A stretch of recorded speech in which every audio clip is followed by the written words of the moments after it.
I'm getting so tired. I'm getting so.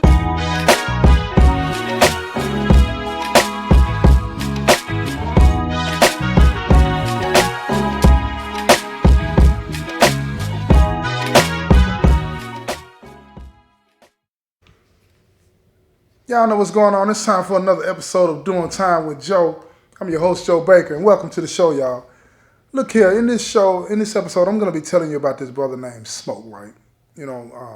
Back in the day, folks, me and him got real close, and he started telling me some things about his life and how he grew up and about his family and all this. And he was a dope boy out there on the streets, right? And one of the things that really made me and him bond was the fact that he opened up and told me some things about his life that he had never, ever shared with anybody else, right? And I recently heard from him. He got out of prison and he's doing fine now with his life and he's going on. So I wrote him back and I told him, I said, man, I do a podcast now. Go check out my show, right? And all this and that, right? And he said he would, and I told him where to get at it, you know what I'm saying, and whatnot, if he went on to Spotify, either YouTube.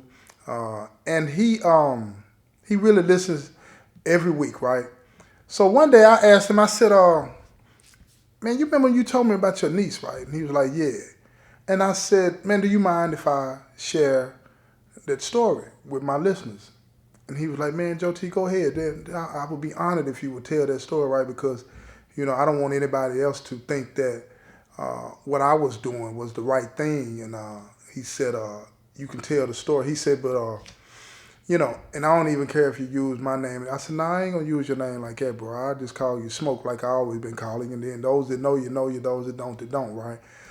And he said, cool, bro. He said, I appreciate that. He said, man, go on and put that thing down and let me know when it's going to be up, right? So here we go, bro. Here we go. This is brother named Smoke, right? Me and him got real cool back in the day, right? And he used to smoke that weed. I'm talking about he smoked all the time. So after about 3 or 4 trips to the hole, he fell in piss tests, and then every time you fail a piss test in here, you get written up, and you got to go to the hole for it, and you lose your visitation privileges, you lose your packages and things like that, right? And this would really affect him every time that he would do that, because you're losing your visit for 6 months to a year, depending on the circumstances and whatnot. And they knew he smoked, and he loved that, to do that and all this and that, right? So one day, when he got out of the hole on the weekend one time, right? So we go down on the ball field and we kicking it and all this and that, right? And at this point, I don't smoke. And he's out there looking for something. And I said, bro, you might need to take a break, man. I said, when was the last time you seen your moms and your niece? Because he always talked about his mom and his niece. He loved them, right? And his sister too, right? But his mom and his niece, I'm telling you, that's all he would love to talk about, how smart his niece was and how she, would be in the VG and they would be playing, because, she was kind of like developmentally challenged, let's say it like that, right? And he was very, very protective of her. So I tell him, I said, bro, you ain't even seen your mother and your niece in over a year now, right? You talk to them on the phone and all this and that, right? But your mom want to see you. You know what I'm saying? I said, does she know why you keep losing your visits? And he was like, no, but my mom know how it go and this and that. And I said, nah, bro, that ain't good enough for me, man. You need to lay off of that stuff, man, and get your visits back, right? I said, because at the end of the day, you don't want to get caught up in all of this. The penitentiary stuff, it ain't where it's at, right? So he got away from me that day, and he went and got him something to, go on and get the monkey off his back for that day. But then that Monday he came to me, he said, bro, can I work out with you? I'm like, nah, you can't work out with me as long as you keep doing that. You know what I'm saying? And he said, nah, I'm going to quit. He said, man, let me work out with you. I need something to do. So he come over, he get in our little workout crew, and we going hard.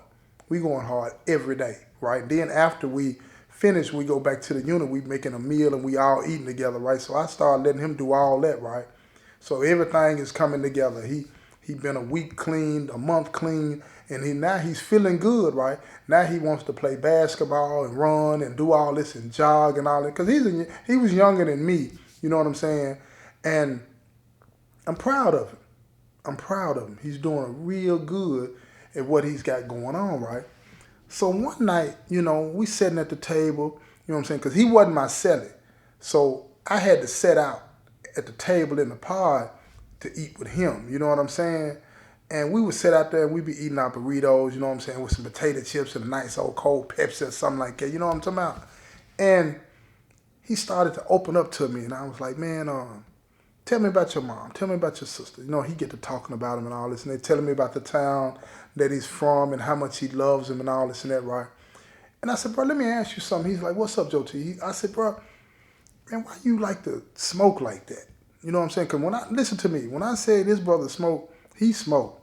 It didn't matter how much you had. It didn't matter how intoxicated he was. He still will fire up another one back to back and keep going. It's almost like he was running from something, right? And he told me, he said, man, I just don't like to think about a lot of the stuff to be on my mind. And when I get twisted like that, I ain't got to think about that stuff, right? He said, but as soon as I come down, it's right back on me. I said, what you running from, bro? What you running from? And it surprised me that he came straight on with it.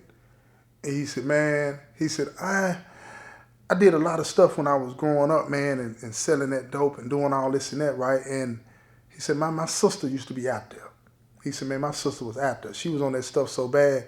She was doing anything for it, all around town with anybody. And everybody was talking about her, calling her this and calling her that. And he said, man, my sister ended up getting pregnant. I was like, yeah? He was like, yeah. He said, man, she really didn't even know who the father was of her baby that she was finna have, right? And I used to talk down to her and call her a slut and this and that and the third. And then one day, man, she come and asked me for some work. And I said, your sister pregnant and you gave her some? He said, man, I figured if I didn't sell it to her, somebody else would. So you sold your own sister some work when she was pregnant? He was like, yeah.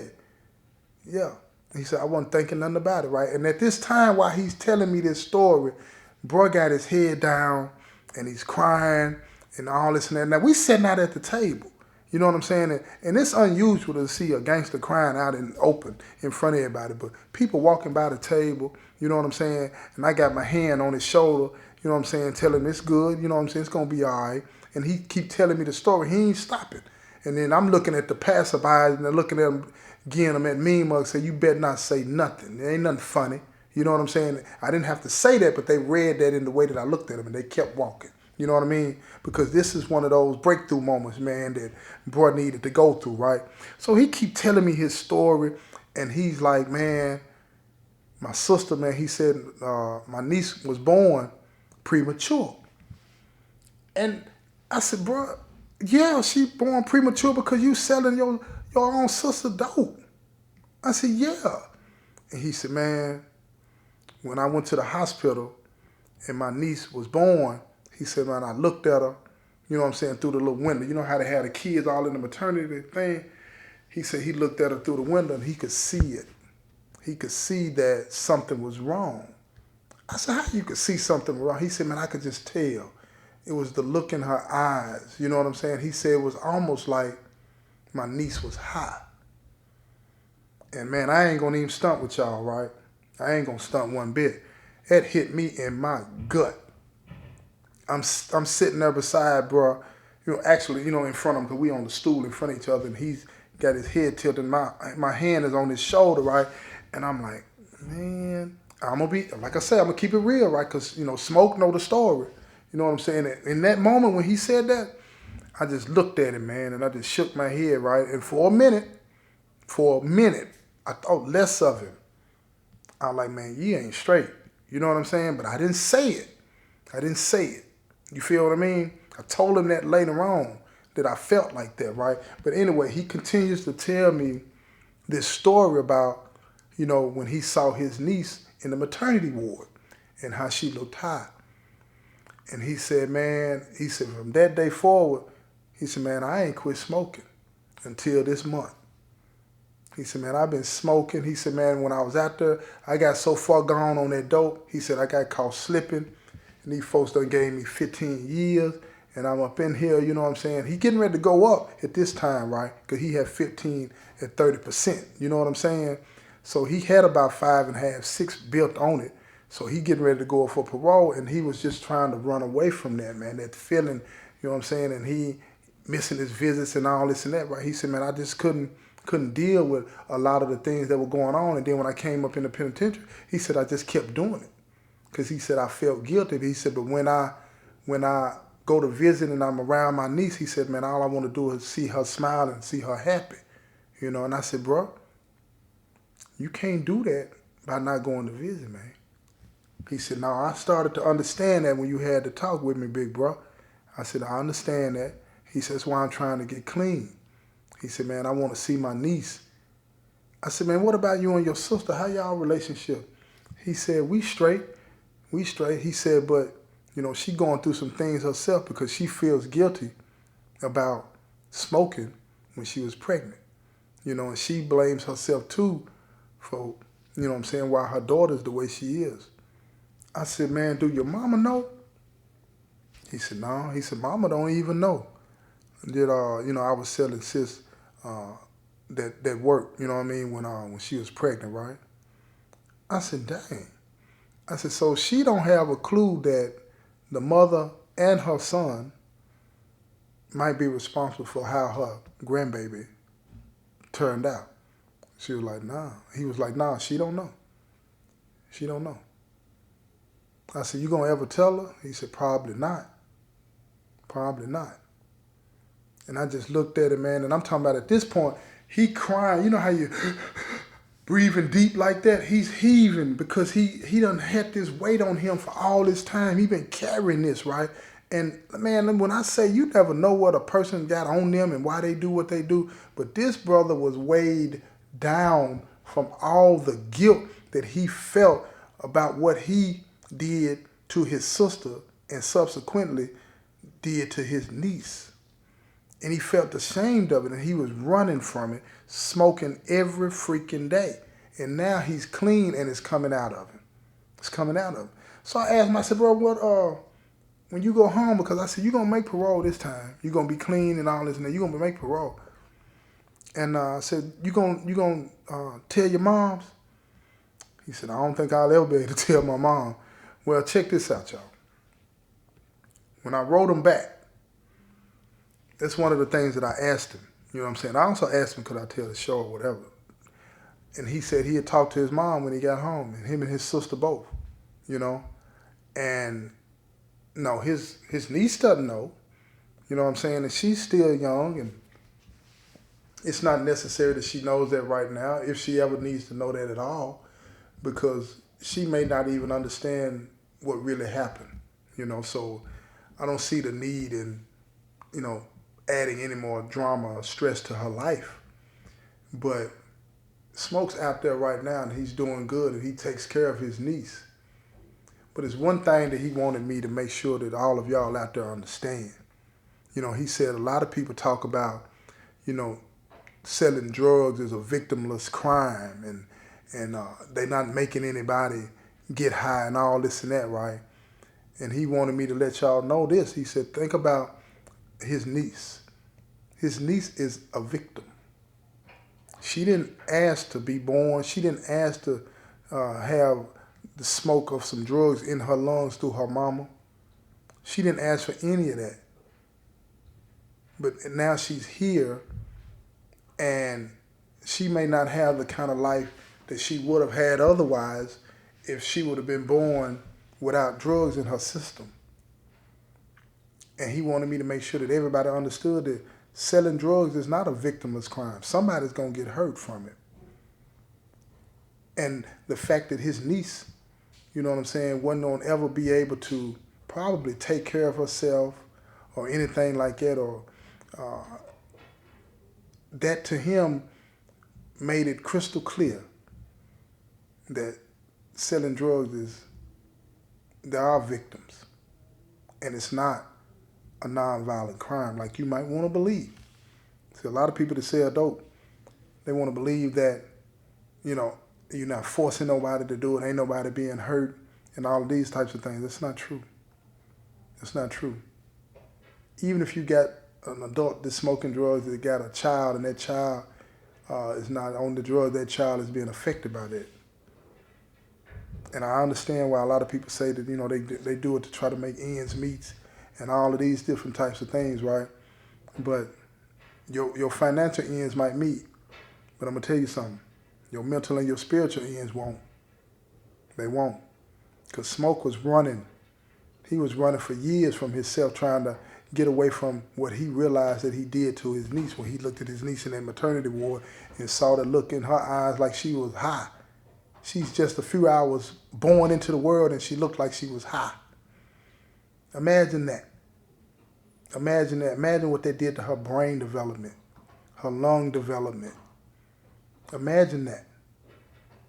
She's in the womb and she's being bombarded by the smoke of some drugs that her mother is putting into her system. It's a hard thing. It's a hard thing for anybody to understand. And now Smoke is home, working. He ain't doing nothing illegal. And he takes care of his niece. Every day she's with him. He spends time with her. He gets her whatever she needs. He takes her out. He doesn't treat her any different. This is one thing he also wanted me to let everybody know. He doesn't treat her any different than he treats any of his nieces and nephews. If she falls down, he tells her, get up. You're going to be okay. Let's go. He taught her how to swim. All of these different types of things. Because he wants her to believe that she can do anything that she wants to. And I believe one day she'll be able to do whatever it is she wants to do. Who knows? Who knows? Only God knows. I just wanted to drop that on you, right? Because, you know, when I heard from Smoke and I wrote him back and I asked him, could I do this? I was really reluctant because I didn't want to put anything out there that it would make him look bad. But like he told me, this don't make him look bad. This don't make him look bad at all. He wanted to be honest about what he did. And he wanted people to understand that, you know, even if you do make a mistake, a bad decision rather, like he did, you can make atone for it. You can make amends for it and do the right thing.